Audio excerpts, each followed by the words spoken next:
love this time of year to come to Hydrangeas Plus because all of the hydrangeas are in bloom, and I'm with Kristen Van Hoos. And Kristen, this is just gorgeous here. Oh, thanks, Judy. It's hard work. I bet, but thanks for doing it for us. Oh, sure. But how can we bring these indoors to enjoy? I mean, I love having bouquets inside, but sometimes they don't last right. That's right, and hydrangeas are very persnickety about that. There are certain things, fresh blooms, I recommend that you use a preservative, and what I do is I actually cut them and put them in the refrigerator with the preservative for at least 24 hours, and that way it'll soak up. There's methods that you can use silicone gel or silicone sand, or you can burn the edges, like put it in boiling water, and it'll seal. I mean, there's separate, people have their own tricks, but my true method for doing it is definitely just the refrigerator. And I've gotten them to last almost a week that way. Okay. And the longer you leave them in the refrigerator with a big tub of water, the longer they'll last. Oh, okay. And then what about drying them? Because then that's gorgeous to have all fall, and I love them on a Thanksgiving table. It's just gorgeous. Beautiful.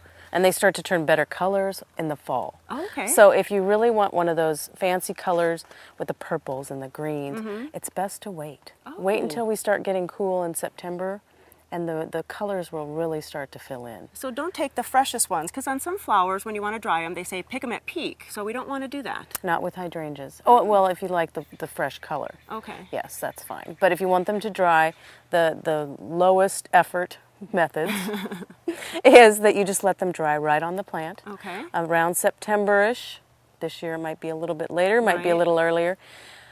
You just let them dry and take on some of the hues of fall, and then bring them in. If they're papery to the touch, which you can just feel and see how papery that is, and then some of the fresher ones, like there's a real fresh one. Oh, it's so soft.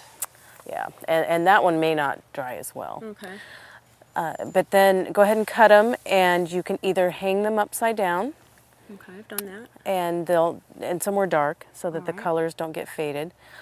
My favorite is just put a couple inches of water and put them in a vase. And when the water is evaporated and gone, they start to turn colors.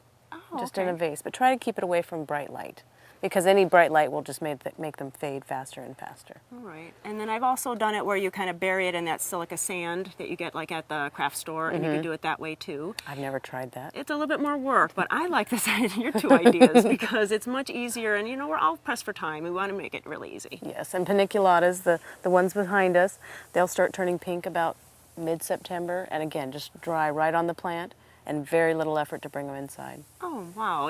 We always think things are so difficult, and you made it so easy. Well, thank you so much. We always come out here and get all kinds of tips to either grow hydrangeas or now to preserve their flowers. Yes. So thanks very much. Thank you.